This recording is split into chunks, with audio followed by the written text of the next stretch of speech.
Delhi bomb పేలుడు నేపథ్యంలో అన్ని రాష్ట్రాల్లో కేంద్ర హోంశాఖ హై అలర్ట్ ప్రకటించింది. 2 తెలుగు రాష్ట్రాల్లోని ప్రధాన నగరాల్లో పోలీసులు తనిఖీలు కొనసాగుతున్నాయి. ఏపీలోని విశాఖ, కాకినాడ, కృష్ణా జిల్లాలో పోలీసులు విస్తృతంగా తనిఖీలు నిర్వహిస్తున్నారు. ఉమ్మడి విశాఖ జిల్లా ఉత్తరాంధ్ర వ్యాప్తంగా పోలీసులు కార్డన్ సెట్ చేపట్టారు. విశాఖ విమానాశ్రయం, seaport, railway station, bus complex వంటి రద్దీ ప్రదేశాల్లో ముమ్మరంగా తనిఖీలు కొనసాగుతుంది. కాకినాడలోని రైల్వే స్టేషన్, బస్ కాంప్లెక్స్ పరిసరాల్లో dog squad, bomb detection and disposable టీమ్స్తో వివరణాత్మక తనిఖీలు కొనసాగుతుంది. కృష్ణా జిల్లాలోని గన్నవరంలో కూడా పోలీసులు హై అలర్ట్ ప్రకటించారు.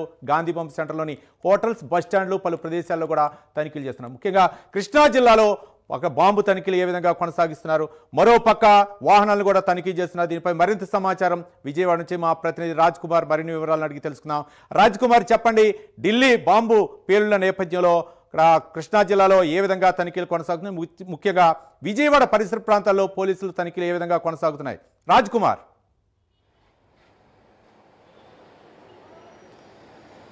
రవి, మొత్తానికి ఏదైతే ఢిల్లీలో జరిగినటువంటి విషాద సంఘటన, బాంబు ఘటన నేపథ్యంలో కేంద్ర హోంశాఖ ఇప్పటికీ హై అలర్ట్ ప్రకటించింది. హై అలర్ట్ ప్రకటించినటువంటి నేపథ్యంలో పూర్తి స్థాయిలో కూడా అన్ని రాష్ట్రాల్లోనూ ఏదైతే పోలీస్ తనిఖీలు కొనసాగుతున్నాయి. ప్రధానమైనటువంటి నగరాలైనటువంటి తెలుగు రాష్ట్రాల్లో కూడా ఈ తనిఖీలు కొనసాగుతున్నాయి. ఇటు ఉత్తరాంధ్ర ప్రాంతం అయినటువంటి విశాఖ, ఇటు విజయవాడలో కూడా ఇదే విధానం తనిఖీలు కొనసాగుతున్నాయి. ప్రధానంగా కొద్దిసేపటి కిందటే ఏలూరు నుంచి దాదాపుగా 75 లక్షల రూపాయలు తరలిస్తున్నటువంటి వాహనాన్ని కూడా పోలీసులు సీజ్ చేశారు. ఇటువంటి ఏదైతే వాటికి సంబంధించినటువంటి పత్రాలు ఏమీ కూడా సరైనటువంటి పత్రాలు లేకపోవడంతో సెంట్రల్ జోన్ ఏసీపీ దీన్ని సీజ్ చేసినట్లే కూడా ప్రధానంగా తెలుస్తోంది. మరొక వైపు ప్రధానంగా ఉన్నటువంటి అన్ని ప్రాంతాల్లో కూడా ఇంటి ముందు దాదాపుగా కొన్ని రోజులు, అదేవిధంగా కొన్ని నెలల పాటు ఉండేటువంటి వాహనాలు ఏవైతే ఉన్నాయో వాహనాలను కూడా ప్రత్యేకంగా అధికారులు తనిఖీలు నిర్వహిస్తున్నారు. ఇప్పటికే కేంద్ర హోంశాఖ హై అలర్ట్ జారీ చేసినటువంటి నేపథ్యంలో అన్ని రాష్ట్రాలు, అంటే ఇప్పుడు విజయవాడలో కూడా ప్రధానంగా ఆర్టీసీ బస్ కాంప్లెక్స్ కావచ్చు, అదేవిధంగా కొన్ని మాల్స్ కావచ్చు, రద్దీగా ఉండేటువంటి ప్రదేశాలు, ప్రాంతాలన్నింటిలో కూడా కొనసాగుతున్నాయి తనిఖీలు. ఇటు నేషనల్ హైవే ప్రాంతమైనటువంటి గన్నవరం, అదేవిధంగా హనుమాన్ జంక్షన్, ఈ ప్రాంతం అంతా కూడా అధికారులు ఎప్పటికప్పుడు తనిఖీలు నిర్వహిస్తున్నారు.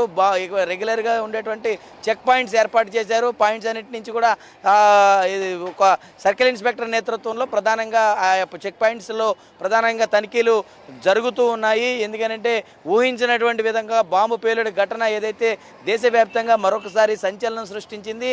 దీని వెనకాల జైషే మహమ్మద్ యొక్క ఏదైతే ఉగ్ర కలయికలు మరొకసారి ఉన్నట్టు నేపథ్యంలో మరి దీనికి సంబంధించినటువంటి వ్యవహారం అంతా కూడా అన్ని పోలీస్ శాఖలను కూడా అటు కేంద్ర హోంశాఖ అలర్ట్ చేసింది. కాబట్టి అన్ని రాష్ట్రాల్లోనూ హై అలర్ట్ కొనసాగుతుంది. కొనసాగేటువంటి ప్రాంతాల్లో అన్ని ఏదైతే రద్దీగా ప్రజలు నిరంతరం తిరిగేటువంటి రద్దీ ప్రాంతాలు ఏవైతే ఉన్నాయో అన్ని ప్రాంతాల్లోనూ తనిఖీలు కొనసాగుతున్నాయి. యథావిధిగా పెద్ద హాస్పిటల్స్లో కావచ్చు, బస్టాండ్, రైల్వే స్టేషన్ను, అదేవిధంగా కొన్ని షాపింగ్ కాంప్లెక్స్లు, మాల్స్, అదేవిధంగా ఇంకా ప్రజలు ఏదైతే స్టేడియంస్, ఇట్లా ఏవైతే ప్రజలు రద్దీగా ఉండేటువంటి ప్రాంతాలు ఏవైతే ఉన్నాయో వాటిలో కొనసాగుతూ ఉన్నాయి.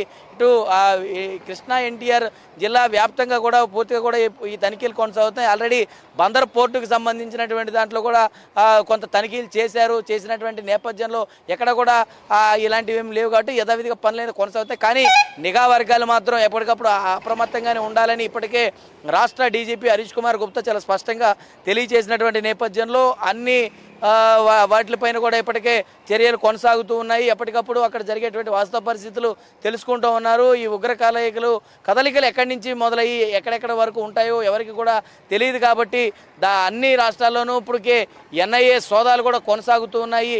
ఈ సోదాలు కొనసాగేటువంటి క్రమంలో పాత వాహనాలు లేదంటే అనుమానితంగా ఉన్నటువంటి వ్యక్తులు ఎవరైతే ఉన్నారో ఈ వ్యక్తులందరినీ కూడా అనుమానించేటువంటి ప్రక్రియ కొనసాగుతుంది. ఇప్పటికే పోలీసులు దాని పనిపైన ఇప్పటికే చర్యలు తీసుకుంటూ ఉన్నారు. దాదాపు కొద్ది సేపటి కిందటే ఈ 75 లక్షల వ్యవహారం అంటే ఈ డబ్బుకు సంబంధించినటువంటి సరైనటువంటి పత్రాలు లేకపోవడంతో ఈ డబ్బును కూడా సీజ్ చేసినట్లు కూడా అధికారులు తెలియజేశారు. మరి కమిషనర్ రాజశేఖర్ బాబు ఆదేశాల మేరకు ప్రతి ఒక్క వాహనాన్ని కూడా క్షుణ్ణంగా పరిశీలించి ఏ ఒక్క అనుమానితుడిని కూడా ఎవరిని కూడా వదిలేటువంటి ప్రసక్తి లేదని చాలా స్పష్టంగా చెప్పారు. మరి కాసేపట్లో వీటికి సంబంధించినటువంటి వివరాలు, అంటే ఇప్పుడు సీజ్ చేసిన డబ్బు వ్యవహారం కావచ్చు, లేదంటే ఏమైనా పాత వాహనాలు ఏవైతే ఉన్నాయో అవి గత కొన్ని రోజులుగా స్థిమితంగా ఒకే చోట ఉంచేసి వాటిని ఎక్కడైతే ఉంటా ఉన్నారో వాటన్నిటిపైన కూడా అధికారులు అధికారులు ఈ వాహనాలు ఎవరివి, ఎక్కడెక్కడివి, ఎవరెవరు కొత్తగా ఈ మధ్యన ఈ ప్రాంతాల్లో ఉంటున్నారు, వీటన్నిటిపైన కూడా అధికారులు నిఘా వర్గాలన్నీ కూడా సమాచారం సేకరిస్తున్నాయి. ఎవరు అనుమానితులున్నా కూడా వెంటనే సమాచారం చెప్పమని